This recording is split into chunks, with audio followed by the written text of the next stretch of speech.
Alors, également, maintenant je vais faire une nouvelle vidéo sous forme de questions-réponses, mais du coup sur la morale. Alors la morale. Pour moi, le mal, c'est le blocage du flux universel, ce qui empêche l'énergie de circuler. Et mal au sens universel. Donc ça veut dire ça va être la force, le contrôle, le mensonge ou alors une émotion qui sera non traversée. Puis le bien pour moi du coup ça va être la circulation, l'alignement avec le flux, ce qui laisse circuler respecte la vie et les autres. Créer sans forcer, coopérer sans contrôler, traverser ses émotions.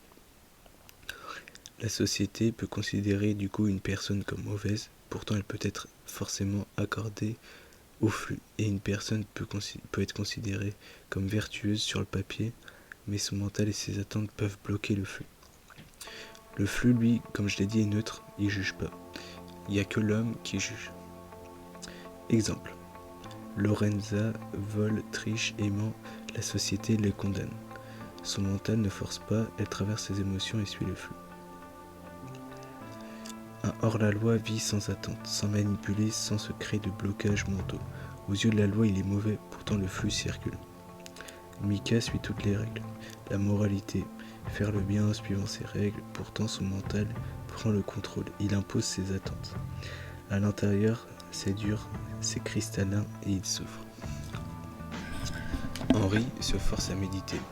Il repousse ses émotions et il est malheureux malgré ses apparences d'alignement. Bruno médite et prie. Il s'efforce de rester calme mais repousse ses émotions naturellement. Il repousse la peur et la colère. Alors l'énergie se fige dans le corps de Bruno. Maintenant je vais prendre l'exemple par exemple de Macron. Un homme qui s'appelle Macron, c'est pas le président. Macron, très moral, impose des règles strictes. Il croit que tout doit être parfait. Inconsciemment, il bloque la créativité, les échanges et la circulation naturelle des idées. Les gens peuvent sembler bien encadrés, mais le flux collectif est cristallisé, ce qui crée du coup des tensions sociales. Alors du coup, le flux universel n'évalue pas la morale humaine, il évalue la circulation. Mauvais, mais l'énergie circule. Il grandit et se libère. Bien, mais malheureux. Le vrai bien et le vrai mal ne résident pas dans nos codes ou nos jugements, mais dans la circulation ou la fixation. Voler pour survivre, tricher pour s'en sortir en traversant leur peur et l'excitation, l'énergie circule librement. Le flux, donc la circulation, est antérieure à l'ordre moral. C'est pour ça que j'appelle ça le principe. Mais du coup, c'est pour vous dire que dans le Coran, il y a une sourate où il y a Al-Khidr qui en fait est un proche de Dieu et qui va tuer des gens. Enfin, il est avec Moïse. Faudrait que je la mette. Je pense que mon pote fera une vidéo là-dessus peut-être. Mais du coup, ce qui est intéressant, c'est que on peut se faire piéger en fait par notre mental, par la société, alors qu'au final, c'est des gens qui sont totalement purement alignés en fait avec le flux universel. Et voilà. Donc je fais cette vidéo, bien sûr que ça n'engage que moi, mais du coup c'est ma vision des choses actuellement et peut-être que ça changera plus tard. En fait, dans ma vision des choses, en fait tout est en correspondance. Genre ce qui se passe dans les étoiles, les galaxies, c'est ce qui se passe dans notre corps. Et nous en tant qu'humains, c'est comment aussi on fonctionne. Mais par contre nous humains, on est différents des autres espèces. Dans le sens que du coup nous on a notre mental que les animaux par exemple n'ont pas.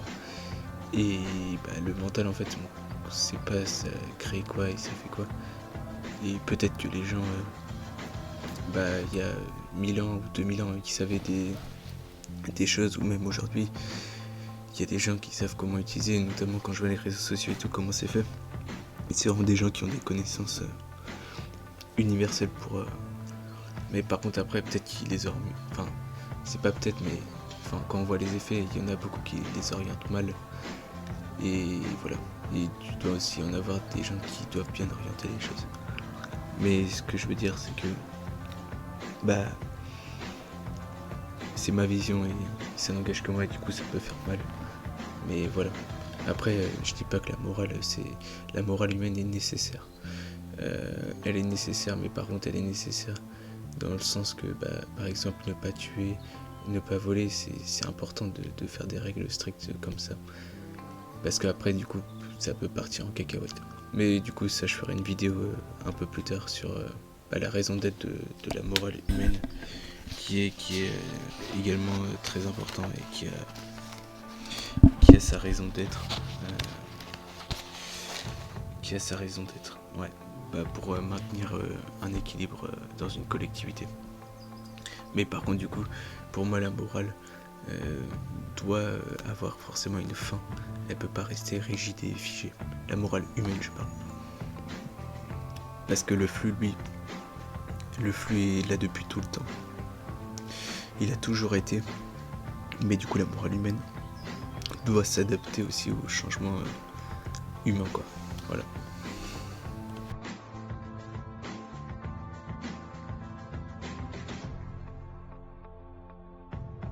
Alors maintenant, je vais faire une petite vidéo qui change de, enfin une vidéo qui change de d'habitude.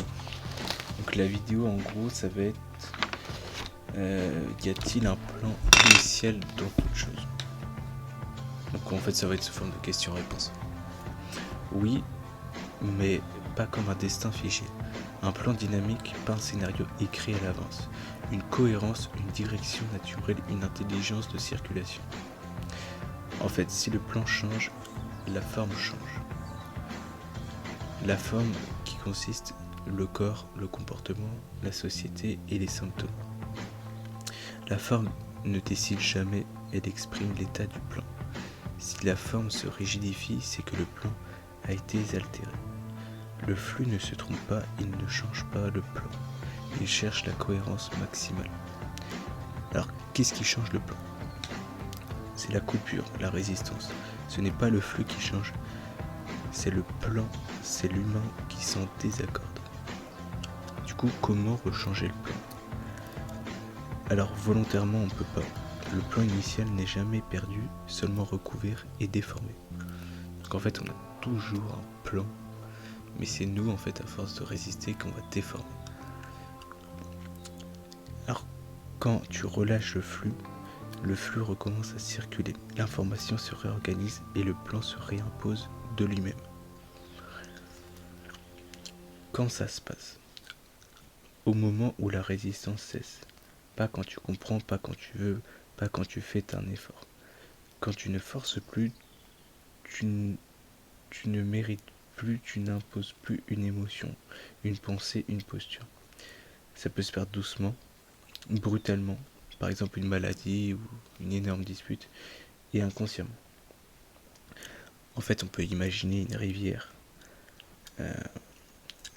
et on peut dire que le lit est le plan, l'eau est le flux, et le barrage, donc le barrage ce sera les émotions, genre peur, contrôle, croyance, qui détournent l'eau.